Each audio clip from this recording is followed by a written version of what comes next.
அனைவருக்கும் வணக்கம். ஒரு முக்கியமான விஷயத்த சொல்ல மறந்துட்டோம், அதனாலதான் அது லைவ்ல உடனே வந்தேன். தயவு செய்து ஒரு 2 மாதங்களுக்கு யாரும் தவணை தொகை செலுத்தாதீங்க. ஏன் செலுத்தாதீங்க சொல்றேன்னா, இனிமே நமக்கு எப்படி லோன் கிடைக்க போறது இல்ல, எல்லாம் 15-20 கொடுத்து முடிச்சிட்டானுங்க.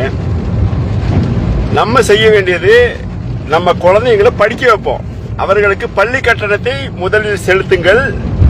பள்ளி கட்டணம் செலுத்தி அவர்கள் நாளைக்கு கல்லூரிக்கு செஞ்சு படிப்பை முடித்த பிறகு கூட சம்பாதித்து நம்ம தவணை தொகை கட்டலாம். அந்த அளவுக்கு கால அவகாசம் வாங்கிக்கலாம்.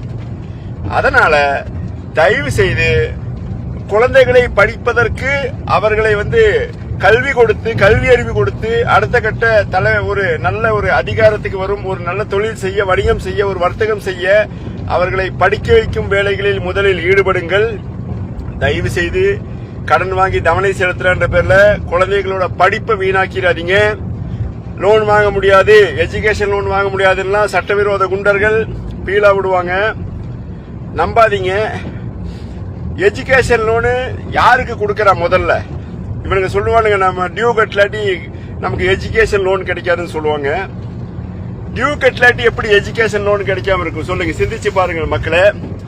எஜுகேஷன் லோனு ஃபீஸ் கட்ட முடியாத அப்பா அம்மாவுக்கு, அந்த பிள்ளைகளுக்கு கல்வி எந்த சூழ்நிலையிலும் பாதித்திடக்கூடாது, கட்டணம் செலுத்த முடியாமல் தவித்து அவர்களுடைய பள்ளி படிப்போ கல்லூரி படிப்போ நிறுத்திவிடக்கூடாது என்றுதான் எஜுகேஷன் லோன், கல்வி கடன் கொடுக்கறாங்க அரசுகள். எந்த அரசா இருந்தாலும் அந்த அரசுகள் கூட ஒரு நேரம் மனிதாபிமானத்தோட அந்த கடனை கூடி தள்ளுபடி பண்றாங்க.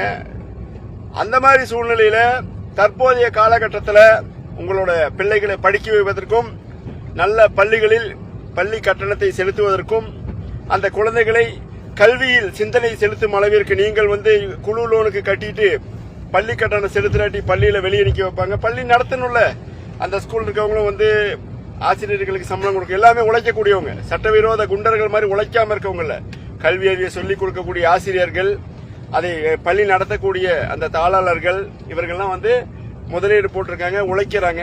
உழைக்கக்கூடியவங்க மக்களுக்கு கல்வி கொடுக்கணும்னு நினைக்கிறாங்க. அதுல சில வியாபாரர்கள் அதெல்லாம் தாண்டி அங்க உழைப்பு இருக்கு.